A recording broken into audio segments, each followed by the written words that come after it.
What's up guys, Mike here from Grinding Gears Garage.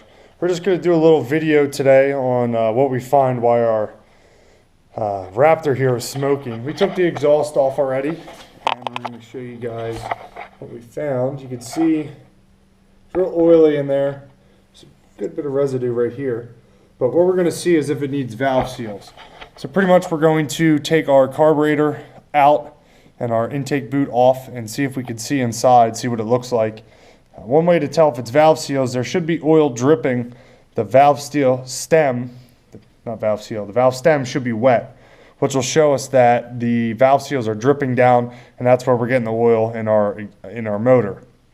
So this is just a little findings video, not really a how-to. We can show you guys some tricks and stuff as we go along, but just follow along. We're gonna find out together why our Raptor isn't running right. So we have our Raptor torn down a little bit more, doing some more diagnostic work, figure out why it's smoking so bad. So here's a little shot inside the bore or head of the intake. Let me grab a flashlight. As you can see, it's nice and clean in there, no oil. The valve stem looks dry. So that means we have a set of bad rings or improperly gaffed rings. So next step is we're going to pull the head off the motor so we get to enjoy some more fun. Alright, we're working on our Project Raptor again. We are going to be taking the top end off the motor to see what's going on inside. We're going to take our clutch cable here, and we should actually be able to keep it on, get it out of the way. But what we were thinking, we've never actually removed a motor from one of these, from a Raptor, so we're not 100% sure how we're going to do it yet, but what we're thinking is we're going to take our front mounting plates off, the engine mounts, and we're going to take our top mount out.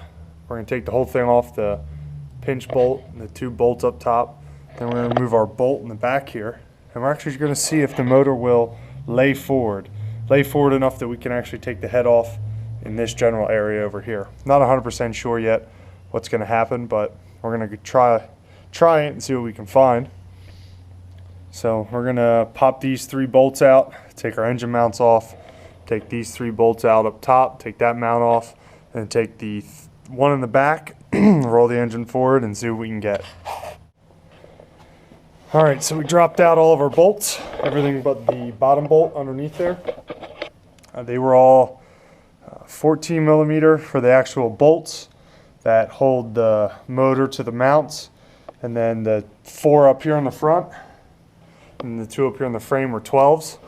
Getting ready to take the head off of our Raptor.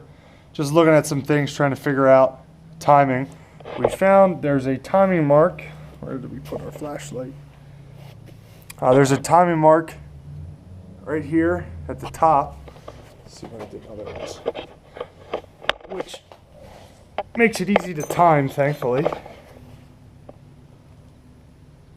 See that right there? There's our timing mark.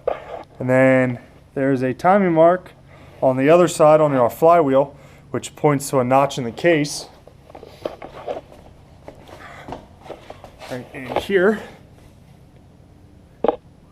See, we're lined up. So that'll make it easy once we're ready to reassemble the motor and retime it. So we're going to do, we loosen up, these are our head bolts right here to take the top of the head off. It comes in 2 pieces, obviously. Actually, it may not. Oh yeah, those are our real long bolts that go all the way down through.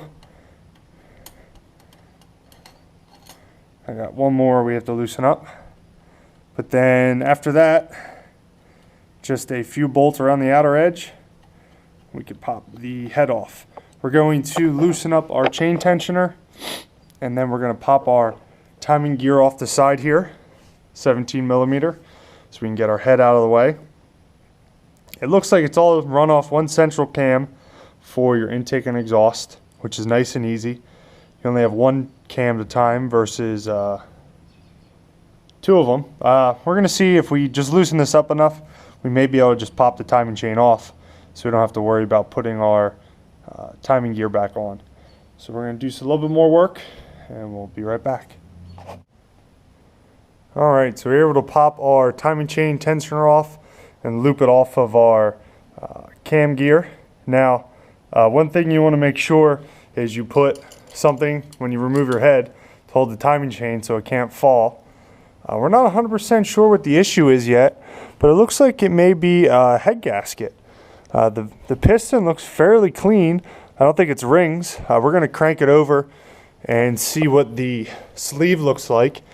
As you can see, it's a 300 big bore, so we were sold something correct. We weren't lied to, thankfully. So here's the head. You're going to remove, there's 2 bolts that go right here, these 2. And then you have your 4 bolts in through the top. You want to take those out, and then your head should pop right off. We use a pry bar, just give it a little, be careful. Obviously it is air cooled, so these fins can snap. So you just want to pop that off. And now we're gonna dig into our head and see what our issues are. So now that we have that off, we're gonna take a rag and cover that up as well. Obviously it looks like we have I think it's a head gasket issue now that I think about it, because we got all this oil residue here coming around. We got residue coming from the pockets maybe. Take a better look at it and see what we got. So that's pretty much it for this engine teardown for right now. We are going to do valve seals, a new head gasket. We believe everything's okay. The bore on the Raptor, you can see it just looks like a bad head gasket. It was leaking through. You can kind of see right here, there's a weird shine on there. We're going to take some very, very light emery cloth and clean up this mating surface, seeing as it's not very, you can see where it was blowing by a little bit. So we're going to clean that up, do valve seals, take all the valves out and clean them up. Try and clean up the exhaust port as well. It's pretty nasty looking. Needs to be cleaned out pretty badly. So we're going to clean all that up, move over to the block, which is still in the Raptor. Oops. Take that off. As you can see, we still got all the cross hatching left. It's still nice. There's a little bit of oil residue on the sides. So we may take it off still and look at the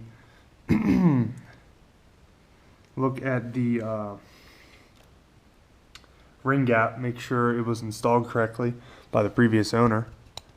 So we're going to take a look at it a little bit closer, figure out what's going on. We're not 100% sure. So thanks for watching, guys. As always, like and subscribe. We should have an update on this thing in a couple days. We're going to talk to some engine builders, see what they feel, send them some pictures. They may want us to dig into it a little bit more, so we'll see. Thanks for watching, guys, and enjoy the rest of your week.